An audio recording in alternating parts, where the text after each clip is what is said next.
This is a lockdown booty call. A lockdown booty call. Hello and welcome to Lockdown Booty Calls episode 6. My name is Robin Boot and today I'm speaking with Libby Brodie. Libby is an old friend of mine from university and she's turned into a very talented theatre producer, setting up Libby Brodie Productions in 2016. We discussed how she got into theatre production, the obstacles she's had to overcome, and the many highs and lows she's experienced along the way. We spoke about her time at the Old Vic Theatre and also about what the future holds for theatre as a whole post-lockdown. We also chatted about wine and self-confidence, two things which are very often linked. If you enjoy this podcast, please do go back and check out some of the other ones I've recorded. Maybe even subscribe or share it with somebody else who might like it. This is episode 6 of Lockdown Booty Calls with Libby Brodie. Libby, welcome to Lockdown Booty Calls. It is a true pleasure to see you. How are you doing today? I'm pretty good, thank you. Yeah, not too shabby. The sun is out. That always makes things better. It does make things a lot better, and probably not the best time to be stuck in a room recording a podcast, in fact. So we'll crack on with this. That's all fine, actually. Yeah, carry on. So where are you at the moment? Describe your lockdown surroundings, your little creative space. Well, right now I'm in the loft, which is where I work. I'm very jealous, though, because in your background, you've got things that make it look all professional and stuff. You've got like the plant. A plant always speaks to me of someone who's a bit successful. I've got nothing because we're relatively new in this house. But yeah, I'm at home, Balham in London. We've been locked down as a family group, but pretty lucky. It's a nice space. We've got a bit of a garden, which is not always so in London. And just as a little secret, don't tell anybody else. That plant is actually just hiding all of my spirits and wine behind there. So. So in that sense, it probably does make it look more professional, but it may be hiding through me. Very cunning. And so, new place in Balham, is this a permanent home office for you? Or is this just a loft which has been used during the lockdown? Well, generally, I mean, it was, I think it's going to be an office for me and for Matt. I mean, I tend to work from home or the Groucho Club. And obviously the Groucho is currently closed. Your second home. So if your my second home, the Groucho. I miss it. I'd like to just talk about you for a little bit, about how you got into theatre production. More specifically, you are the first representative of theatre that we've had on the royal we that I've had on the podcast. And today, I'm honoured. You are the founder, the head honcho or honchita, is that a word? Head honchita at Libby Brodie Productions. We can make it a word. You set that up in 2016. When I first met you, I think it was doing shots of Sambuca in a fine establishment called Lizard Lounge in Bristol as students in the early 2000s. I won't do the math to work out how old we are, but 5 years you were probably about 11 or 12, I think. Mm-hmm. If the maths are correct. Yeah, I started young. So how did you go from that to where you are today? So basically, despite my father wanting to be going to law, I come from a very theatrical family. Both my parents met at drama school, and I love theatre, so I wanted to apply to something there. But I knew that I didn't want to be on stage because I have horrible stage fright, and would regularly vomit in the wings and freeze up, and it was just disastrous. So really bad stage fright, not made to be on stage. So then I applied to the Prince of Wales Theatre, which had Mamma Mia on, to be an admin assistant. And there was obviously some sort of a cock-up, very fortunate for me, on the applications, because I applied to be the admin assistant. And then when I turned up for the job that I'd been given, I was ready to pass the open plan into an office to share with the general manager. And I was asked to do all these things. I had absolutely no idea. And I think when you're younger, you have a fear of saying you don't know how to do stuff. I have no such fear now. I'm very happy to admit when I cannot do stuff and delegate. But I think when you're younger, you feel like you have to not say that. So I would go to meetings, nod, like, yeah, And then I would Google the words that they had asked me things to do. And I'd sit there Googling this stuff. It was, oh my gosh. I mean, looking back on stuff I did, it's really quite embarrassing. And then Billy Differ, who's very high up in Cameron Mackintosh, who owns the theatre, was coming around, and the general manager introduced me and said, "This is Libby Brodie, our new theatre administrator." And that's senior management. There was a reason. I mean, I had not gone for the role of theatre administrator. I'd gone for an admin assistant role. And I went, ah! And then Billy looked at me, and obviously I'm sort of early 20s, and he went, "Where in the West End have you worked before?" And I said, "Never in the West End." And he went, "Regional theatre," and just moved on. And I was like, "Yeah, that's it." I think my job prior to that was a Corona girl, where I danced in a catsuit selling beer. So it really wasn't. I didn't have a lot of experience.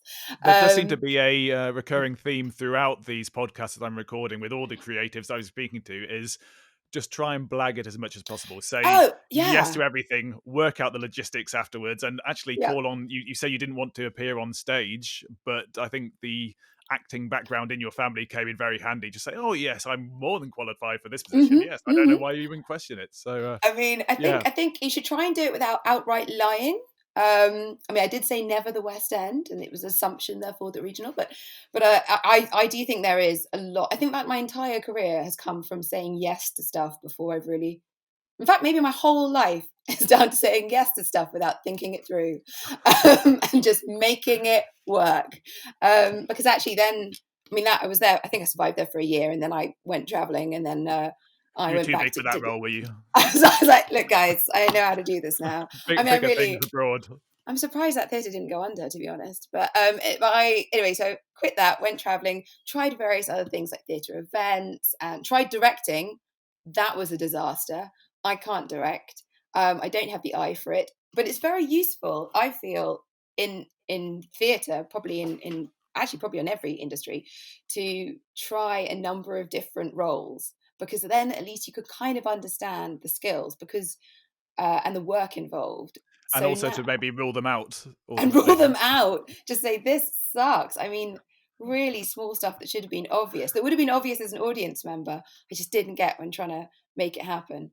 Tell me about. I had no idea that you actually did that and directed something. That's maybe something you don't brag about, but not on a lot of stuff. Can you mention the production? Has it ever been? It was done before. Or done again? Never again. It was at the Hen and Chickens Theatre, so like a little black box theatre above a pub, which I hired, and it was a very short play.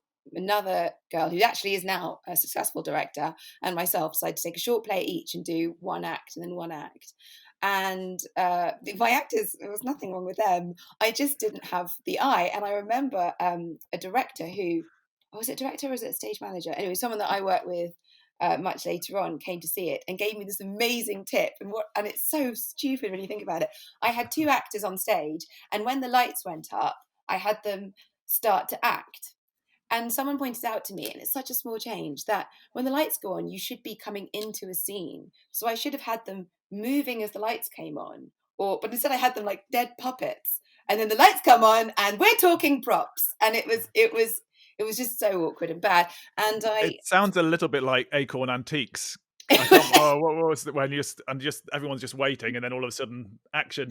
Oh yes, would you like a cup of tea? And just it wasn't far off that. But then of course I worked on The Mousetrap, and I saw that 17 times, and that's pretty similar, and that's the longest running show in the world. So maybe I was actually onto something. I was just a bit, other people didn't get it. But so I failed at that terribly and thought, that's not for me. And then I went to the Old Vic, which was amazing. Anyone who's worked at the Old Vic Theatre, it goes under your skin, into your heart. The people there, the atmosphere, phenomenal. And I went there as I was a script reader for Old Vic Productions. And then I got offered, I went for the internship and got an internship, which isn't really done anymore because you have to pay people. And did that for 3 months. At the end of the 3 months, all your rules and regulations, I know, trying to pay performers and workers. I'm kind of like, I'm in two minds about it, because the internship gave me more than I would ever have had normally, contacts wise, confidence wise. But so I think it's a great opportunity. It's only 3 months, it's not for life, but I do think that does make, anything where you have to work for free means there's a certain amount of privilege in your being able to do that. So that was the issue. So I love the internship. I don't want to slag off the internship because it was amazing. And at the end of it, they made a role for me, which was a surprise, but just so lovely, in the development department. And so I worked with members trying to make people, essentially a large part of producing, trying to make people give us money, having lovely parties and saying, don't you want to support this amazing theatre and our incredible art, and just sort of schmoozing with a glass of champagne in hand. And it turned out I can do that. So, I was going to say, that sounds like all the work you put in at university when I met you sounds like it has really paid off. And but there was less chug, less of that. More like, darling, would you like to write a check for 10 grand right now? 10 grand's quite small actually there, but anyway. Check, not chug, is it? Yes, check. Brilliant mantra. So so I did that, and it was just wonderful. Great people to work with. And then I was at a party, I think it was, and I met this director. And I think she must have thought that I was a producer, or at least in the production department of the Old Vic, because she said, I've got this play. It's starring Dame Janet Sisman. Actually, she wasn't a dame then; she was made a dame after the play. But I've got this play. Through your influence, is that? We really, decades and decades of a career, but really it was Dream of the Dog. Giving a platform to these unknown actors and actresses. Actually, when she was when she was made a dame by the Queen, it was mentioned as one of her latest pieces of work, which is obviously key. So she had this play at the Finborough Theatre, another lovely venue to sort of learn producing at, I would say, because that's what I had to do. Anyway, so she was like, would you like to produce it? And I said yes, even though I had absolutely no idea what a producer did, and no idea how to do it. I mean, I really had no concept of what it was. And then which I think actually a lot of people in theatre don't, you know the actors because you see the actors, and you know the directors, you know what they do, and there's a sort of idea of lighting and sound and set and costume, but producers, because it's not a public facing role, anyone outside the industry regularly have absolutely no idea what the hell I do. People in the industry also sometimes have no idea. I was going to say, it's not just people outside the industry. So how, in a nutshell, what is the role of a producer? In a nutshell, we're the business part of showbiz. So we would commission or get the rights for or pick a play, or you can ask someone to write a play from a book or a film you like or whatever it is. You pick the play, you then employ everyone. So you employ the directors, the designers, that's lighting, sound, set, costume. You've got casting directors. There's a lot of people, and then a production manager. Production managers are key. They can make or break your life, and they sort of cover all the technical side and the crews and make sure things happen on time and in budget. Good ones are amazing, and the stage management, all of that. And then you raise the money, generally from investors, angels, or trusts and grants, or a combination of that. Then you issue all the contracts, you deal with the agents, you get all the contracts out. Then you also negotiate with a venue or a space where you want to put it on, and you do all those contracts and stuff and make sure that happens. And then you run the press and the marketing teams, or you run them, you liaise and manage them, that they're marketing and promoting your show as you would like, hopefully. And then so basically it's choosing a show, making it happen, and trying to ensure that people come and see it. And then when the show's running, you'll be a general manager, as I'm a general manager as well. I prefer the producing side of it. And you'll be making sure that the show is being seen and it's all ticking over. And that's my job. So despite nobody really knowing what a producer is someone who is completely integral and crucial to a theatre production. Without a producer, then you'd have no chance. There would be no theatre, basically. I have a lot of basically, I see a producer's role as you're the realistic facilitator of other people's creativity. It helps if you're a bit creative too and you like what you're doing, but it's sort of you'll have meetings where directors and designers go, I love it, I want to have like a wall of fire at this point, and you go, that would look beautiful, except that's going to cost thousands, and we actually only have, and so you You have to sort of say, how can you make it work with this budget? Which does... I went to Poundland and got a packet of 20 cigarette lighters if we can have Yeah, all the everyone stagehands just do to this. Seriously, it's like, you want a laser? Can we have a thumbs candle? ready. It's sort of, it is very much that. You end up being a bit of an Eeyore in the group, because every meeting you go to, you're like, can't afford that, can't afford that, can't do that. But you've got to try and think outside the box, and hopefully you've put together a team of people who can think outside the box and make things work. This is not a role, none of it is a role for someone who has to follow rules exactly. You have to find ways to make things work. So you have people around you who are thinking outside the box, and you decide what then fits in the box before. Yeah, basically you're like the end decider. You're the end point, which is brilliant, because the buck stops with you. If you like making decisions and being in control, which I probably do, it's great, but it also means the buck stops with you. So if something goes wrong, if there's something you have to deal with, if your investors lose all their money, which is obviously very realistic in theatre, you're the one that has to explain that. And I think it's quite easy to be the person who gets blamed, because people have this idea that you're sitting on a big pile of money, not giving it, and actually you're just trying to make it work for every different department, which you're sort of overseeing. Yeah, and presumably there are different aspects, obviously the build up and making sure that everything is planned, and all the things that could go wrong you've thought about in advance so that they don't. But I've seen you in action during performances, the George Orwell Yes. fantastic whole day event 2 years ago, was that now, I think? Yeah. But just seeing how everybody, people almost baying for blood behind the scenes, saying, "Where's Libby? This hasn't happened. Where's so and so? Jon Snow's running overtime. Oh, someone's who's next?" But he was great, so it was fine. Yeah, no, there is a lot of that. It's sort of, you have to be really on it. I mean, that's quite an unusual one, because that was a one-day event, which had been obviously months in the planning, and then you're trying to make it go to time and go smoothly, and it was mental. But again, had a wonderful team of people, so that makes it easier. Which helps. So we've gone off on a slight tangent, but I feel slightly wiser now. That's all my doing, as per usual. So you're a very wise man. Theatre production, Old Vic. Where did you go from there? So I had said yes to doing this producing, which I did on my own time. So that was probably one of the most hectic but most happiest times of my life. I would be all day at the Old Vic, and then I would run out at the lunchtime to go to look at rehearsals or auditions or marketing meetings, whatever we were doing. Then I would finish the day at the Old Vic, go straight to the theatre or wherever we were rehearsing, and work. And then after that, be sitting with the director, who is still one of my very best friends now, because, trial by fire.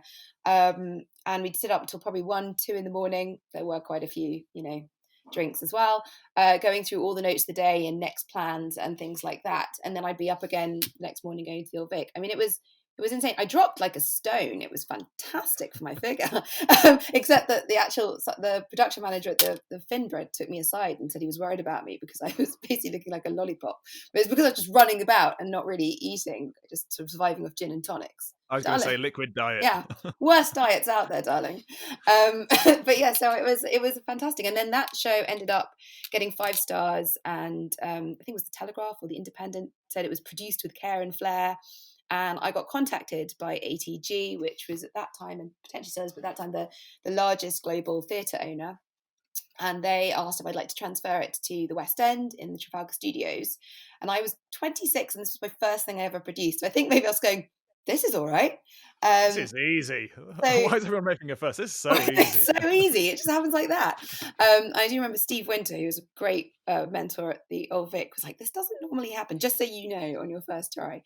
And we sold out the Finbred, but we didn't have enough money to transfer, and we had to do it immediately. So we wrote to various people. Like Alan Carr gave us $5,000, $10,000. Like, we just wrote to people saying, can you help us? I mean, with all of that completely ridiculous self-confidence of youth, where you haven't yet had anyone smack you in the face and say no, and you sort of go, apart from anyone who came to see me direct, and then I wrote to Adam Kenwright, who ran at that point AKA, which was it is a huge marketing agency in London. And looking at it now, I mean, now I'd probably do it the right way. You'd get a contact that was a PA, and then you'd say, I'd like to set up a meeting but I didn't. I just got his email and said, I'm doing this show and they want to transfer it to the West End, and do you want to help me with that?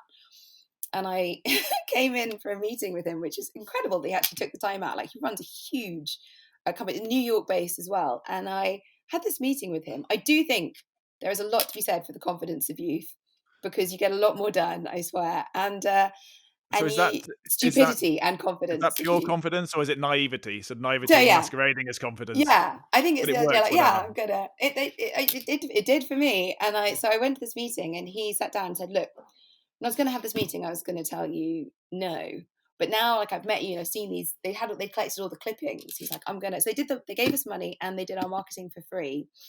So that was brilliant. And then after that, he actually, another guardian angel of my career, because when that show did quite well, I was contacted by Ros Povey, who worked for Adam Spiegel Productions. They were looking for an assistant general manager, another role I knew nothing about. General management, never done that before. And How hard can it be? hey, I mean, I got a West End show my first time. So I said yes. Well, basically, I went for a coffee with her, and then I went for an interview with her and Adam at the Groucho. First time at the Groucho.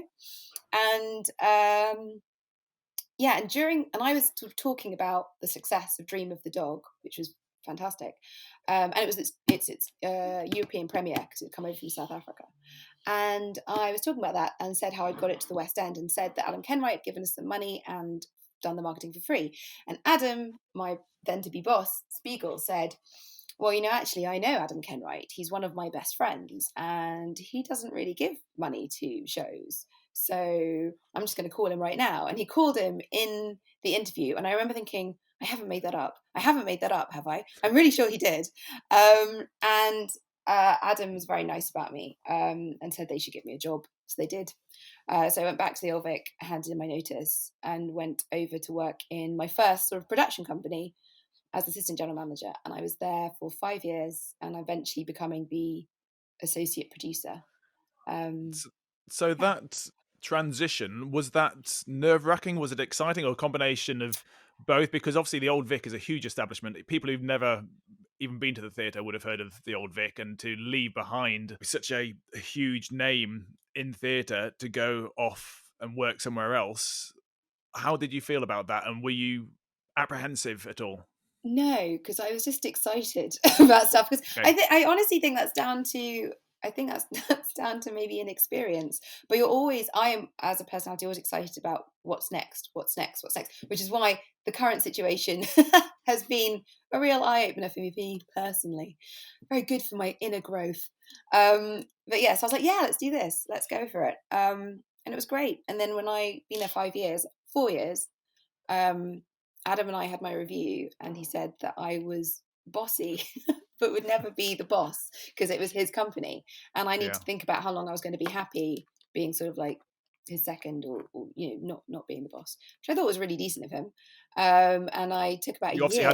You obviously had a good relationship Oh, with him to be yeah, able to have those really. discussions. Yeah, definitely, really. I mean, he was awesome as a boss, hilarious.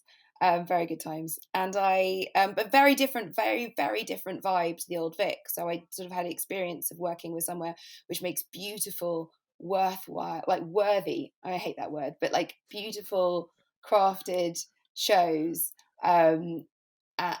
with amazing, like old, like well-known, named of the theatre sort of actors. And then with these beautifully sort of chic parties and things, and heaped in tradition.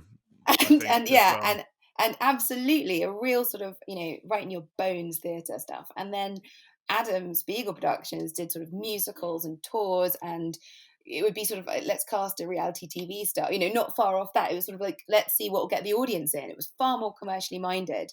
We actually, one of my favourite moments, we stormed Farage's spring conference in Margate with a Nazi tank and some Nazi dancers singing "Springtime for Hitler" to promote the tour of the producers, as you do. And we got on international news. I mean, it was really sort of like in your face stuff like that.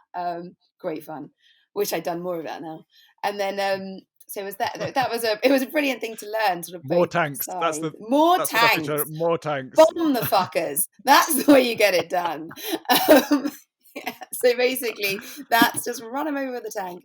So basically, that's that was that. And then Just as a disclaimer, please don't Oh, please don't actually. don't hire a tank or run any politicians over, regardless of their beliefs. Yeah, maybe don't do that. But it gave me a whole new perspective on how to market a show.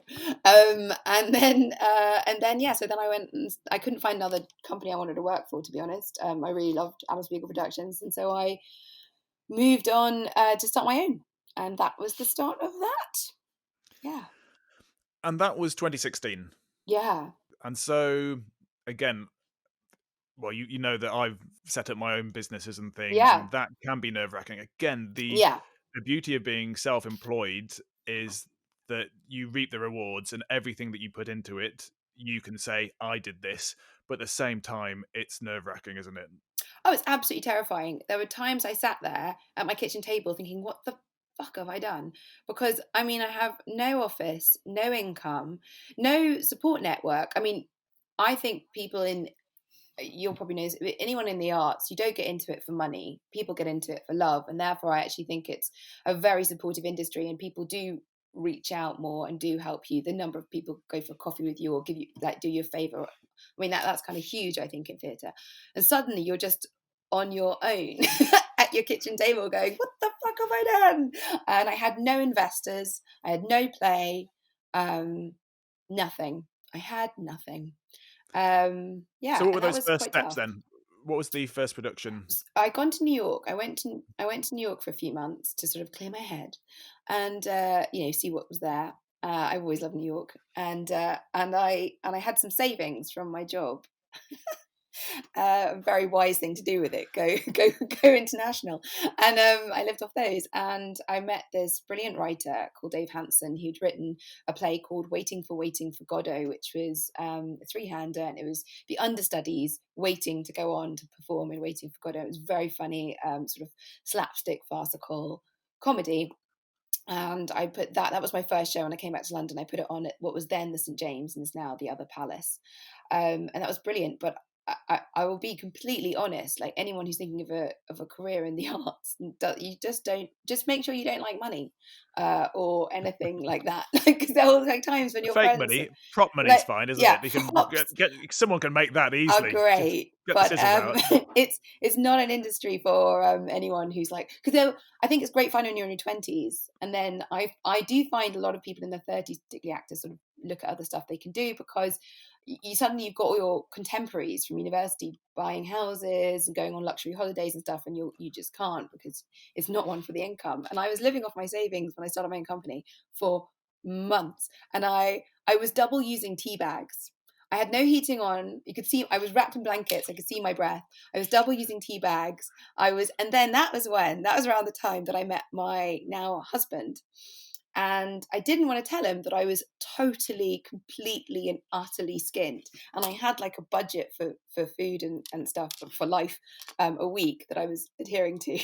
And I had a meltdown on him because we were being very fair on our dates. So, splitting the bill. And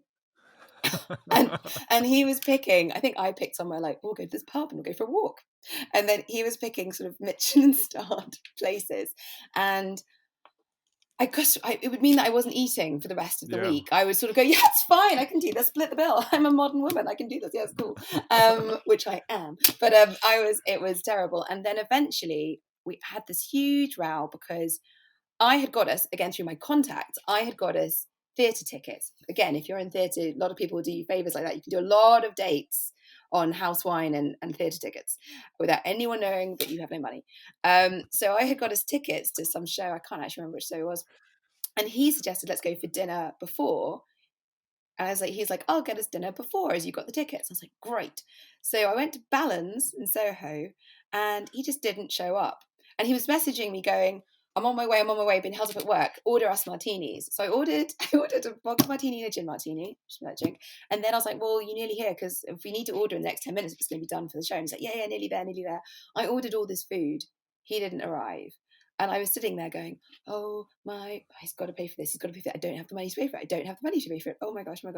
Anyway, and I was so embarrassed. I said to the woman, can you just doggy bag this up? Because I was doggy bagging everything because I had no food at home. So I was like, can you just doggy bag? I'm just going to take this to go. Not the martinis as well. Can you put No, the martinis in a little coffee cup? They were gone. His was gone. Once he left me waiting for nearly an hour. He just got no martini. So then I'd had to pay for it, and I was sort of frozen with, that's it for the week. I've got nothing. And then you're in your 30s. That's not great. But it was like I had made this strategy, this decision of what I would be able to do till I got this first show up and running. And then afterwards, he had said, he's like, oh, should we go? Actually, I had a friend DJing at this art gallery in Soho. So I was like, do you want to go for more drinks at this art gallery? And then he said something like, do you want to get the first ones or something? Oh no, he said, like, can you get our cab home? Whatever it was, a few martinis down, went off on one, and had to explain to him that I'd started my own company. I had no money, and I basically had been eating for weeks in between our dates, and I'd had enough. To which, he was very understanding and nice, but there was, that's a great start to any relationship, just trying to fake that you actually have some cash. And that's working in theatre. I was going to say, it sounds like all your career has all been about sort of faking it, or having maybe being overly confident and saying, yes, I can do this. Of course I can do this. I haven't got a clue what it is, but I can definitely do it. But when it comes to relationships, maybe communicating early on so that you don't end up sleeping in a cardboard box would be beneficial. Yeah, I should have just communicated that earlier. Definitely. But hey, it was great. We had a massive row, and that really brings people together, I find. Anyway, so basically that was a tough few months nearly a year of living off savings and working at my kitchen table to try and get this show going, which it did, and it made a profit, not a huge profit, but I think all our investors got to buy themselves a bottle of wine, and that was sort of the company launched. And it was like, well, there's no going back now. I've spent months putting my time and effort and blood and heart into this, so let's go. That was your first production, so it's the first time you'd actually had something to show for your decision to go it alone. Yes. And you've had several very successful shows since then of all sorts of, I want to say Madagascar on ice, but that's Madagascar on ice. That'll be the next one. That'll be the next one. But I know when I try and keep up to date with what you are doing, some of the productions that you have been working on are like huge international things, aren't they now? Yeah, I mean, Madagascar the musical, that's fairly big. No ice. I mean, anyone no ice. Yet, no. There's no ice yet, but we'll see. It's a great brainstorming session. You see the creatives get together, get the juices flowing. But so that was now. Unfortunately, obviously, quite a lot of our international tours have had to cancel currently, which is a bit of a blow. So, what would you be doing at the moment? What would you be working on? The normal conditions? Yeah, this has been a bit of a blow. So basically, LBP had Madagascar musical on tour. That was going to South Africa, Asia, America. Yeah. But we're renegotiating that to happen in 21, 22, whenever theatre can happen. But obviously that was going to go. And then I had a show opening in the West End over Christmas, which was going to be a bit of a comeback from maternity leave for me. Not that I really had a leave, but you do have to take a few steps back when you have a kid. And this was going to be I'd actually employed a general manager, so I didn't have to do that anymore. And I was going to get a weekly producing and general managing fee. And we were going to open in the West End just before Christmas. I was going to be above title producer. It was going to be really good, really good. So there's that was going to open. And then also a musical that I've been working on for 4 years. Yeah, 4 years. Had finally got sort of the green light to open at the Royal Ludgate with any luck no luck now, in 2021, and do regional tour. So both of those have obviously been indefinitely postponed, which, you suddenly makes you go, oh God. So a lot of my colleagues are now facing this idea that you have all these goals, and then what do you do if all of your planned future is either ripped away or put on hold indefinitely? And I think that as a society, we're very forward focused. I certainly am. I always have been, and I think that that's always been seen as a good thing. You know, you're a go-getter, you're ambitious, you're driven. There's always the what next, what next, what next, and that's both in career, and that's also where are we going to go on holiday, where are we next traveling to? You know, where should we try that new restaurant's just open? Like, so I am always, not everyone. I'm sure not everyone's like this, but as a society, we are very future-driven, and that's seen as an alpha and successful thing to be. And suddenly that's gone. You know, because the future is uncertain. So I mean, different for different industries, but certainly with theatre. And what do you make of the world if maybe you're not going to do that anymore, or at least not for a while? And that's been interesting. I'm It pretty is sure. it's a weird situation because I know theatre. I love going to the theatre, but I know it does struggle. A lot of people see it Yeah. compared to Netflix or Amazon Prime, where you pay £7 a month and you can just sit in your own home and watch something. So why Mm. will I go to the theatre and pay 35, 40 quid for a ticket? But it's not the same It's as not the same. it's having that experience Live live and theatre. seeing it being done in front of your face. And so Yeah. I think there are more and more excuses for people not to go to the theatre anyway before this whole lockdown happened. I am slightly concerned that, as I'm sure you are, how when the restrictions do start to ease, people's confidence and faith going back into the theatre, will it be affected? And I'm just wondering how you think the theatre industry as a whole may be affected, whether it could be a positive thing, people thinking, I need live action, let's go and do it. We've been sitting indoors for 3 months, let's go and do something, let's go and embrace it. Or do you think it may have some, I don't want to say catastrophic effects, but do you think the face of theatre will change? I mean, it's fairly catastrophic right now. So, I mean, you can use that word, absolutely. I think that, okay, well, I think it's important to, I do think it's important to be realistic, but also to focus on the positives. So what you were just saying about Netflix and people being able to watch things from the comfort of their own home, I believe that this time in lockdown has really brought theatre to a new audience. People that wouldn't Okay. normally or naturally go to see theatre are now going, God, I'm bored of watching the same stuff night after night after night. Why don't we watch, you know, the new thing by the National Theatre that they've put on? I mean, there's so many incredible shows that you can live stream. I mean, I've probably been watching about at least 2 a week, so it's actually increased my theatre watching than what it was when I had the kid. I mean, no, I think the year that I had a baby, I only saw the whole year 13, 14 shows, which is pretty low for me. So now Yeah, it's plenty of actually drama in the household, no doubt. exactly.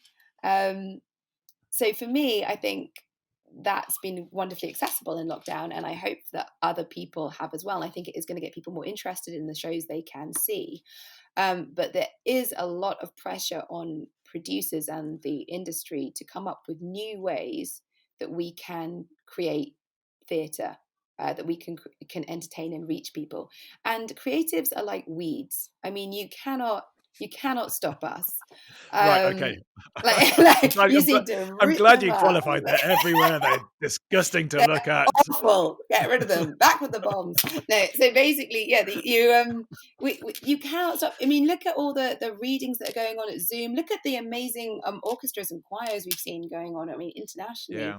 I mean, there is no way it will just die. It's survived too much, and it's survived centuries. And in recessions, I mean, actually, because people say I'm going to hit massive recession, actually, theatre does pretty okay in recessions. It's something that people still want to go and see and want to be They part need of. that break. They need that respite. Yeah. Get away from the what is often a grim reality, and they Mm. want to be entertained by people Yeah, and on a stage. I think that there is nothing like theatre, and I think people, and I know plenty of people. I know personally plenty of people who've had to come and see my shows because they're supportive friends, haha, and have said things like, "Oh, I didn't know theatre was that interesting," or "I didn't know it was good," or "I really enjoyed that actually."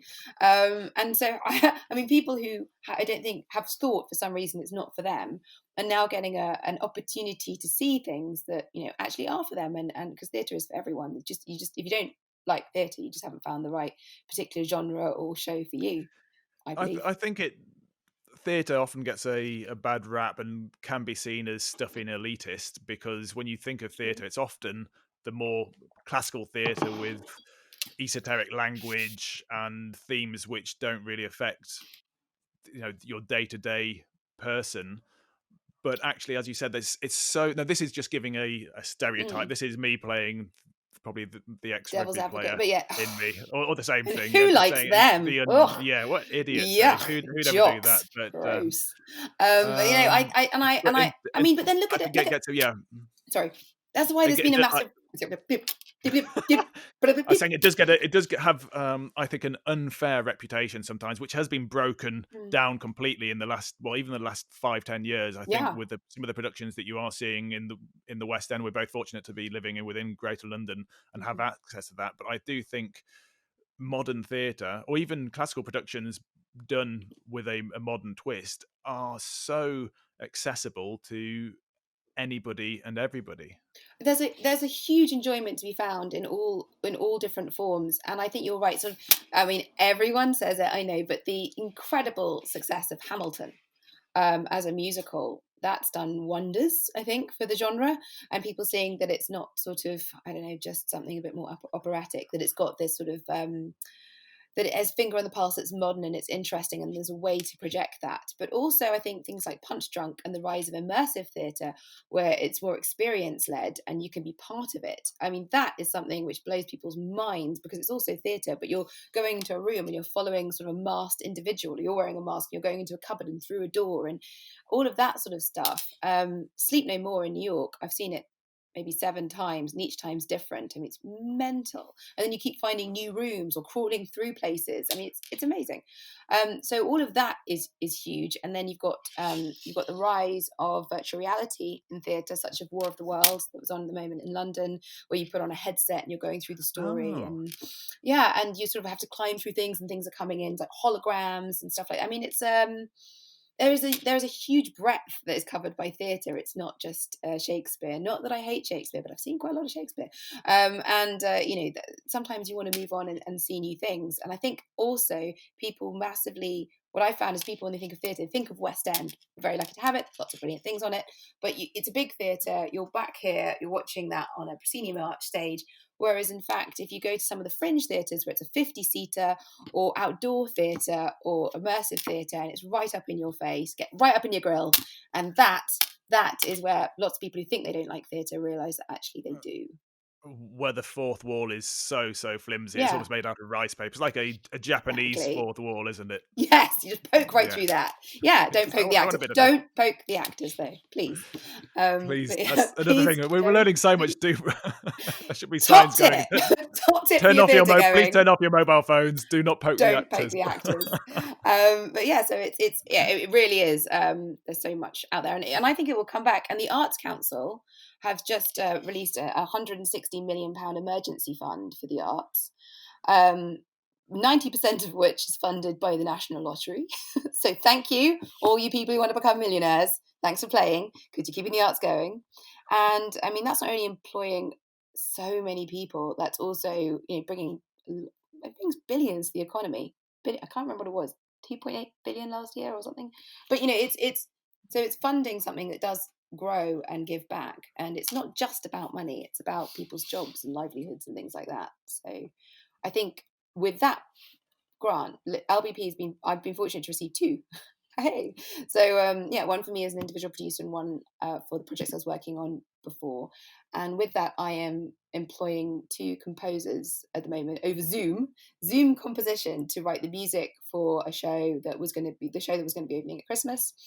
So we can get musicians over Zoom, and they're working over Zoom, and then we'll do a reading to check the music works with the script. So there's still stuff that can be done in lockdown. Don't get disheartened, people. We can do this. There's lots of stuff bubbling away in the background. Yeah, definitely. And there is reason to be optimistic for a brighter future. But I think it's being realistic. It's not going to be the same. It's going to take a long time to recover. People are going to have to look at other jobs they can do and be realistic. I mean, I think the arts is a career for people who are maybe slightly dreamers, and they want to make things happen, and and it's a beautiful world. But actually, we have to be realistic, and there will be tough decisions ahead for many people in the industry of what can actually happen and what they can do in the meantime. I'd like to steer the conversation back more towards you. You have actually been harnessing some of your passions and some of your talents, and potentially turning those into alternative future careers. So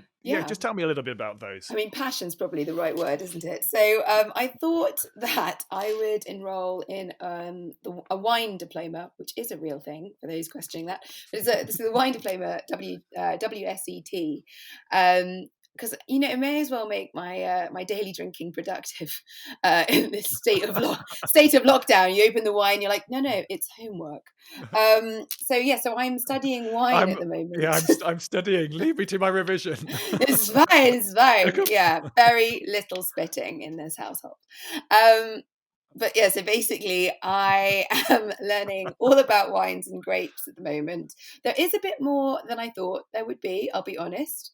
The more I learn about wine, the more I realize I don't know about wine, and there's so much to learn. But it has been practically very, very useful. Not just fun, but useful.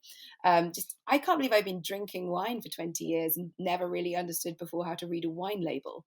I mean, really basic terms on a wine label. Every time I read it, my lap gets really, really wet. Oh, it's that way round. Oh, silly me. Right. Yeah, I mean, every time I read it, it's really blurry. I don't know why. But yeah, so basically and I'm learning how to read a wine label and actually how to be able to, for the same price, to buy a much better bottle of wine. Little things like that, which are really helpful. So I'm looking. You may need to tell me about that. I'll give you some top tips. If anyone wants some top tips, yes, please do get in touch with Libby directly. But I've always enjoyed alcohol, and but it's the way to sort of appreciate it a bit more. I was a nightmare toddler. I mean, I can't remember when I first tried wine, but definitely before the legal limit. But so basically I'm learning all about that and doing lots of online tasting, which obviously are huge right now. Everyone I think is doing them, and hopefully we'll get my diploma this year, and then can look at sort of things in wine consultancy, brand management, sales, relationships with vineyards and producers and things like that. So but that was something that I was interested in learning about anyway for my own personal enjoyment, and then realised that you can get a career out of it. And I've got a sort of wine mentor, Giles James, who I befriended via the Groucho, again, helps all walks of life. And he's sort of helping me with my tastings and knowledge and things like that. So that's really fantastic. It means there's a lot more wine being delivered to this house. I think our neighbours may be getting a little judgy. And then you've got to, if you were doing this not online, you'd have classes where you get to taste the wines. You went to do blind tastings and learn your palate. I mean, now it's really just me. And if I can rope my husband Matt into drinking with me, but actually he prefers a glass of milk. So he's not a massive drinker. So I'm just getting him hammered on a regular basis. You call him Matt, but everyone else knows him as Mr. T. Mr. T. Milk. Like Mr. Milk. Yeah, no, actually that's actually not far off. And all those medallions. Also, if you're doing this online, it must be very difficult to have a single glass of wine sent to you for tasting. You have to have the whole bottle. Yeah, you have to. And with your background as a starving artist, presumably you would never pour yourself a single glass of wine and say, right, I don't need the rest, I'll bin that. Yeah, well, I have invested. I'm invested in a vacuum pump from Amazon, which is like a tenner, if that. And basically we've all been lonely during lockdown. Got to practice the action. And so basically I've been pumping my wines to maintain their freshness. Right, to maintain, not to increase the flow. I'm so behind with this wine tasting course. I need to increase the flow, quick. Yeah. Matt, get pumping. Anywho, so basically there's that. Yes. Yes, maybe shall we? That does sound very exciting. I do think maybe at some point when the restrictions are lifted, I could potentially help you out with some of that. Thank you. We have many wines. Your revision, yes. Do it for me. I have many wines behind the plant as well. So when we're off air, maybe I'll move the plant and we can discuss them. But perfect. I'd also like to talk about your confidence coaching, which I think it's fairly obvious that confidence has got you a long way in everything you've done, and I think it's a fantastic idea that you're now using that and helping other people with it. So tell me a little bit about, or potentially helping other people. So I do quite a lot of mentoring anyway on the side. So I mentor writers, producers, and people, women. And so I do sort of that on the side anyway. And then both with LBP and personally. And then I thought, well, as I'm probably not going into a theatre anytime soon, I've applied to get my actual certification as a coach. So I'm going to start that in September and get the actual thing that means I can do it properly. Or I mean, you can actually I found out you can call yourself a coach without any training at all. You could just call yourself that, a bit like a I may just do therapist, I that. think. Thank you. I think it's the same with therapists, maybe not, maybe or counselors. Anyway, it's quite worrying, but the coach thing, you don't actually need proof. But I do kind of want to train, so I'm going to do it at Goldsmiths, and they do it from a psychological perspective. So rather than sort of saying this is how you're confident, which is obviously things like how you stand and how you breathe, and there's all that can help you present when you're being confident. But they also tell you how to read an individual, and therefore how to sort of tailor your confidence coaching a bit more, which I think is fascinating. And I do think that confidence is key, or at least, fake it till you make it. I think an ex once described me as the most underconfident, overconfident person they've ever met. And I think that probably rings true. We all have things we're deeply, suddenly insecure about, that can go, oh my gosh, did I do that wrong? What's this? And everyone suffers from that at times. It can be over anything, really.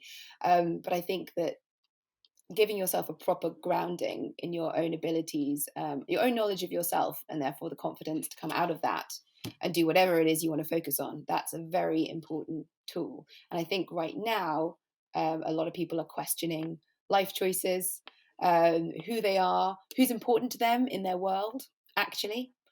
Stuff you feel you should do rather than stuff you want to do, actually. I mean, I've quite enjoyed large sections of this lockdown. It's rather lovely not to have to do so much outside stuff. But I think it's an important time to sort of to regroup, refocus, and think about what makes you tick. So I would be very happy to sort of help people with that more, both professionally and personally.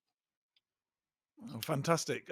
Libby, we are at the end of the podcast. Sorry, It's been rabbiting on. it's been an absolute delight speaking to you. I hadn't realised what the time was. And yeah, it's been very, very fun, but very insightful as well. And I think there are lots of nice little nuggets of wisdom dotted throughout. The big one for me is just say yes.